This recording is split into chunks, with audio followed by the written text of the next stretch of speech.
Assalamualaikum warahmatullahi wabarakatuh. Konco-konco Web TV, gimana, masih puasa kan? Masih dong. Kita bertemu lagi di Assalamualaikum Ustadz dan masih bersama Ustadz Irfan. Pada kesempatan ini ada satu tema yang juga tidak kalah menariknya dengan tema-tema sebelumnya. Boleh nggak kita menasihati orang yang lebih tua? Nah, langsung saja kita tanya sama Ustadz Irfan. Boleh nggak sih sebenarnya kita menasihati orang yang lebih tua? Monggo Ustadz. Jazakumullah sana jaza. Bismillah, alhamdulillah, wassalatu wassalam ala rasulillah. Pertanyaannya, boleh nggak sih kita menasihati orang yang lebih tua? Sebentar. Sebelum kita bahas ke pertanyaan tadi, ada satu dulu background kenapa orang tua itu berhak untuk kita nasihati. Boleh jadi kan ada beberapa latar belakangnya nih. Orang itu yang sudah tua usianya keliru. Dan kita sebagai anak yang lebih muda pengen meluruskan keliruannya atau kekeliruannya. Ini salah, yang benar begini. Oh, dulu pernah terjadi nggak sih hal-hal yang kayak gitu? Pernah terjadi. Pada cucunya baginda Rasulullah SAW yang sangat beliau cintai, Hasan dan Husain. Sayyidina Hasan, Sayyidina Husain, beliau tuh pernah mendapati seorang kakek wudunya tuh nggak benar, wudunya tuh ngasal. Terus beliau cara nyontohinnya gimana? Ini keren banget. Sayyidina Hasan Husain berwudu dengan sebaik-baiknya wudu, sebagaimana yang kakek beliau pernah ajarkan, baginda Rasulullah SAW. Dilihat sama sang kakek, oh begitu cara wudunya. Akhirnya sang kakek pun bilang, anakku tolong ajari kakekmu ini untuk berwudu. Akhirnya sang kakek tadi diajarin. Oh ternyata ya, sebelum kita sampai kepada langsung dang menasihati, ada adab dulu sebelum itu. Nah, apa aja sih adab-adab menasihati kepada orang yang usianya jauh lebih tua dibanding usia kita? Allah berfirman dalam Al-Quran, Quran surah 17 Al-Isra ayat 23. Di antara kalimatnya adalah wa kullahuma qaula karima. Kalau berbicara dengan orang yang lebih tua, dalam ayat ini konteksnya orang tua. Kullahuma, berkatalah kepada keduanya, qaula karima, dengan perkataan yang karim. Karim itu perkataan yang mulia banget. Saya itu suka banget ya sama kosakata bahasa Jawa. Kenapa? Karena kaya banget. Makan itu kalau di Jawa itu ada madang, mangan, maem, dahar. Mandi juga ada, misalkan papung, adus, mandi, siram gitu misalkan. Ada yang lebih kasar lagi sebenarnya. Iya, misalkan let's say kayak gitu ya.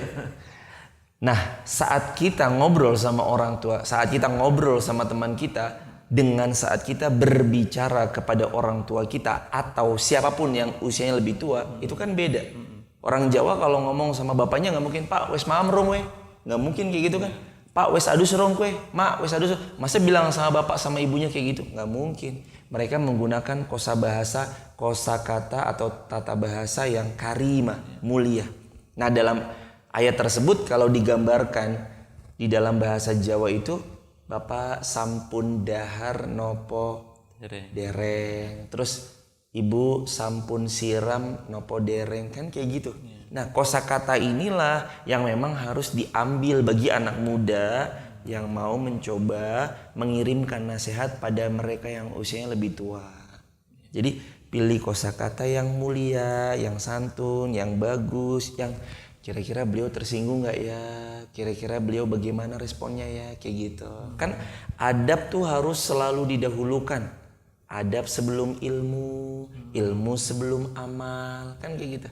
Kita belajar adab dulu teman-teman yang disayang Allah. Kita belajar adab, sesudah itu kita belajar ilmu. Gimana sih cara mengirimkan pesan kepada yang lebih tua? Karena orang tua itu sorry to say, gampang tersinggung, tersebab, loh kamu tuh masih muda loh.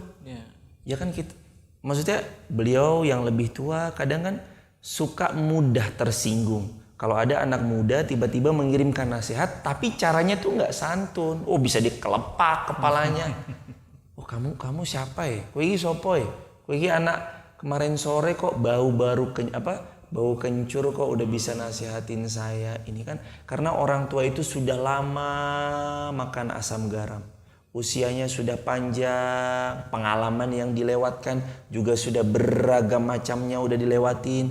Makanya kalau ada anak muda toto nggak sopan, wah ini bisa dipites sama orang tua. Maka sebelum menyampaikan nasihat pada beliau yang lebih tua, hendaknya kita punya adab. Yang pertama, contohkan. Yang kedua, pilih kata-kata yang karim, yang mulia. Terus yang ketiga, doa. Berdoalah pada Allah.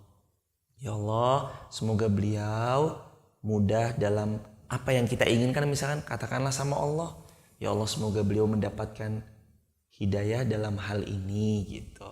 Berdoalah. Kita sering banget lupa untuk berdoa, memohon agar Allah berkenan merubah sifat buruk yang ada pada diri orang lain. Berdoa teman-teman sekalian. Ya, itulah konco-konco Web TV. Jadi jelas sekali ya yang disampaikan Ustadz. Intinya boleh kita itu menasihati orang tua, artinya orang yang lebih tua ya, orang lebih tua dari kita, tetapi jangan dilupakan adab, ya, adab sopan santun. Intinya ketika kita menasihati itu tidak terkesan menggurui. Benar, Masya Allah. Jadi pesan kita itu bisa tersampaikan tanpa ada yang merasa digurui dan tersakiti ya. Benar. Oke, terima kasih konco-konco Web TV. Mungkin itu yang bisa kita bahas di Assalamualaikum Ustadz pada kesempatan ini. Sekali lagi terima kasih Ustadz telah berkenan hadir di studio, dan nanti kita masih bertemu lagi di bahasan-bahasan yang lainnya. Insya Allah. Jadikanlah Assalamualaikum Ustadz ini menjadi media kita untuk menambah keilmuan kita, dan tentunya akan membawa efek kepada ibadah kita akan semakin sempurna dan terarah. Amin. Terima kasih atas perhatiannya. Wabillahi taufik wal hidayah. Assalamualaikum warahmatullahi wabarakatuh. Waalaikumsalam warahmatullahi wabarakatuh.